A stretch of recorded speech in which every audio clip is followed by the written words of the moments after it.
Je vous retrouve pour le plateau de Regard Croisé. Merci de rester fidèle au programme du soir sur New World. Bienvenue dans ce deuxième numéro de Regard Croisé de cette nouvelle semaine. Encore 4 sujets à aborder avec nos invités. Nous parlerons d'abord du Tchad, ouverture d'une enquête nationale sur la mort de Yaya Djilo.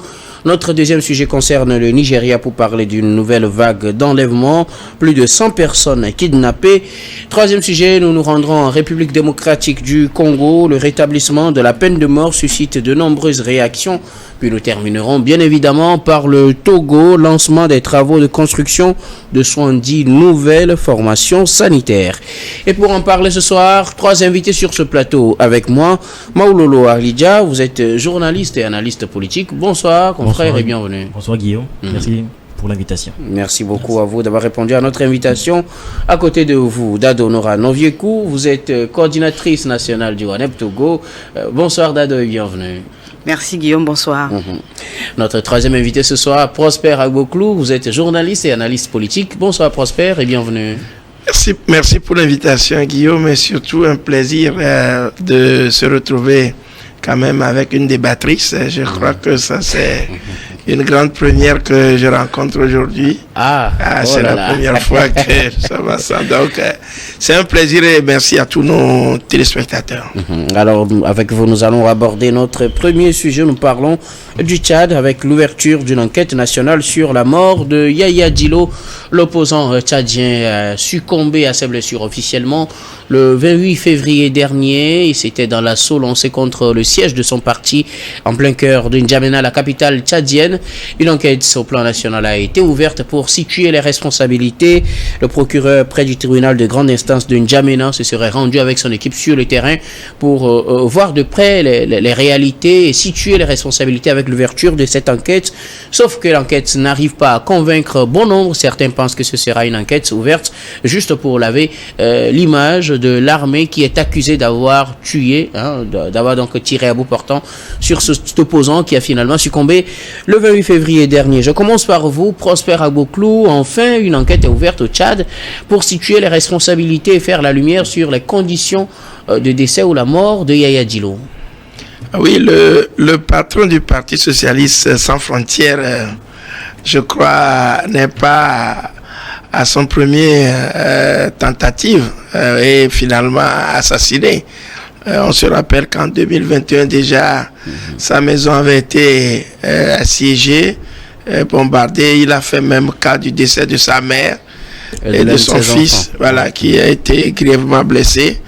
Il a fui. Il était parti donc dans les maquis. Vous savez quand même, c'est un chef rebelle qui a retrouvé donc les manteaux en 2000. Un ex-chef rebelle, oui, qui a retrouvé les manteaux en 2008 avec Idriss Déby père. Il était devenu ministre. Et entre-temps, avec les événements de 2021, il est reparti donc dans le maquis. Et après la mort, il a bénéficié donc de la mort de Idriss Déby père. Il est revenu. Et vous savez, avec ce dialogue inclusif dont on a parlé, c'était plutôt pour moi un guet-apens pour pouvoir le faire revenir et pouvoir l'écarter. Vous savez, moi j'ai toujours dénoncé cette démocratie-là qui ne fait que tuer, qui ne fait que des rancœurs, qui ne fait que créer des ennemis, rappelés donc opposants. On dit opposants virulents. On donne des adjectifs, des superlatifs qui qualifient tellement la personne et qui l'animent à être encore plus résistant, plus dur vis-à-vis au pouvoir auquel ils font face et qui ne leur donne même pas la latitude donc de s'opposer. Parce que d'un côté, on a la force régulière et de l'autre côté, on a un semblant donc de qu'on appelle de milices qui se préparent à affronter une armée. Et ça, je crois quand même que pour Yaya Djilo, c'était prévisible. Après qu'il est revenu, qu'il est sorti donc du maquis, qu'il est revenu, je l'ai dit tout à l'heure plutôt, c'est un guet-apens qu'on lui a tendu pour qu'il revienne et pour s'exposer et pour finalement l'éliminer. Ça, c'est les œuvres de la soi-disant démocratie dont on parle. Donc les enquêtes ne vont jamais aboutir. Elles vont démarrer. On fera semblant de... J'ai écouté même Succès Masra qui parle donc d'une enquête internationale. Oui, on attend aussi cette enquête. Mais qui va le faire, qui va la faire plutôt? Ce sont des mots qu'on jette justement pour convaincre la famille qui refuse de faire le deuil. Bon, moi je crois qu'ils doivent faire le deuil de Yaya Dilo parce que quelles que soient les circonstances, ceux qui sont en amont à cette enquête, ce sont eux qui seront encore qu'on appelle en aval. Et ça, on n'en finira jamais de le dire. En Afrique, les enquêtes s'ouvrent et ne se ferment pas. Ça, je crois quand même qu'on le dénote un peu partout. Et surtout que celui-ci est accusé de vouloir assassiner le président le président de la Cour constitutionnelle. Donc, vous voyez à peu près. Donc, il y a une accusation derrière. Et ça, c'est des subterfuges pour pouvoir tout simplement le prendre dans ce guet-apens-là. C'est des motifs pour pouvoir habiller l'assassinat. Et finalement, depuis quand il était proposé d'aller le faire, d'aller l'attaquer, on a dit qu'on l'a vu la nuit devant la Cour constitutionnelle, ou plutôt le service secret, le service de renseignement tchadien. Et puis, il a pris le risque de venir et après, on est rentré sur le siège, sont partis dans un domaine privé qu'on a tiré, on a tout cassé et on l'a tué. Donc, pour moi, on en sera là, on cherchera de midi à 14h. Et depuis Mathusalem, ça a été toujours ainsi. Yaya Dilo a payé les prix parce que vous savez, en Afrique, on a vite fait de fabriquer des opposants. L'Occident les fabrique, il les donne au pouvoir en place, il les anime. Après, on fait un semblant de réconciliation et après, on tue la personne. Ça a été souvent dans les cas qu'on ne peut pas citer ici. Donc pour moi, aujourd'hui, Yaya Dilo n'a payé que le prix de ce que lui-même a accepté. Donc, qu'on parle d'une enquête nationale ou d'une enquête internationale, on est dans c'est le même dénominateur. Il n'y aura pas de changement. Donc pour moi, vous savez, l'histoire là est close, la porte est fermée, on continue. Idriss, plutôt Kaka Déby, oui, Kaka Déby a le chemin ouvert parce que Masra également voulait faire le compétir. Ça, ce sont des cache-textes qu'on nous fait pour croire que la démocratie, elle est exacte, mais ce ne sont que des subterfuges. Alors, Maoulolo, une enquête ça a été ouverte au Tchad pour faire la lumière sur les conditions de la mort de Yaya Dilo. On se rappelle, fin février, on nous annonce la mort de cet opposant tchadien. La veille, il avait été annoncé comme blessé à l'issue des tirs, des échanges de tirs au siège de son parti, le Parti Socialiste Sans Frontières, dans la capitale tchadienne. Finalement, il est décédé le lendemain 28 février. On annonce l'ouverture d'une enquête pour situer les responsabilités. Il ne faut pas prendre le peuple pour bête, au fait. On n'enquête pas lorsqu'on connaît les responsables. Et les responsables de ce assaut. Il faut forcément faire une enquête pour situer les responsabilités. On sait très bien que Yaya Dilo a payé le plus fort de ce que je pourrais appeler sa volonté d'être différent. Sa volonté d'être différent, parce qu'il ne faut pas oublier que Yaya Dilo est le cousin germain d'Idriss Déby. Ouais. Sa maman était la cousine ou la sœur du papa de l'actuel président. C'est quelqu'un qui, parmi leur groupe ethnique, l'ethnie des Agawa, s'est toujours opposé au dictat de son oncle. Il a d'abord été un chef rebelle pendant longtemps, avant d'accepter d'entrer au gouvernement en 2008. Et en 2020, après avoir critiqué sa tante, ou je ne sais pas comment il faut le dire, la femme de Déby, parce qu'elle gérait très mal les fonds alloués au Covid. Il a été viré de la BCE, de la Banque centrale de l'Afrique centrale, où il travaillait. Et il a dû partir en Belgique pour 1 an avant de rentrer au pays. Il ne faut pas oublier qu'il est rentré au pays, pas parce qu'il était naïf, non. Yaya Dilo, c'était un homme très aguerri à la chose politique, avec beaucoup de soutien dans l'armée et dans tous les milieux de l'État, aussi bien politique qu'économique. Il est revenu parce qu'il y a eu une assise, la famille s'est assise, et le prix du sang, c'est-à-dire sa maman et son fils ont été tués, le prix du sang a été payé par les Déby.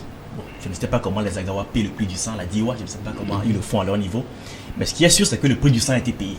C'est ce qui lui a permis d'avoir un minimum de confiance en son cousin ou en sa famille, en se disant que maintenant, quand même, le jeu politique pouvait se démarrer, se dérouler normalement. Maintenant, 2 jours avant son assassinat, il a parlé avec un journaliste de AFP en disant qu'il était conscient que maintenant, on voulait l'éliminer physiquement pour pouvoir écarter l'obstacle qu'il représentait. Et les responsabilités, on sait très bien que dans un pays, celui qui donne l'ordre à l'armée de tirer, c'est le chef de l'État. Et en l'occurrence, pas forcément. L'armée, il y a plusieurs chefs de l'armée. L'armée tchadienne n'est pas fait d'éléments incontrôlés.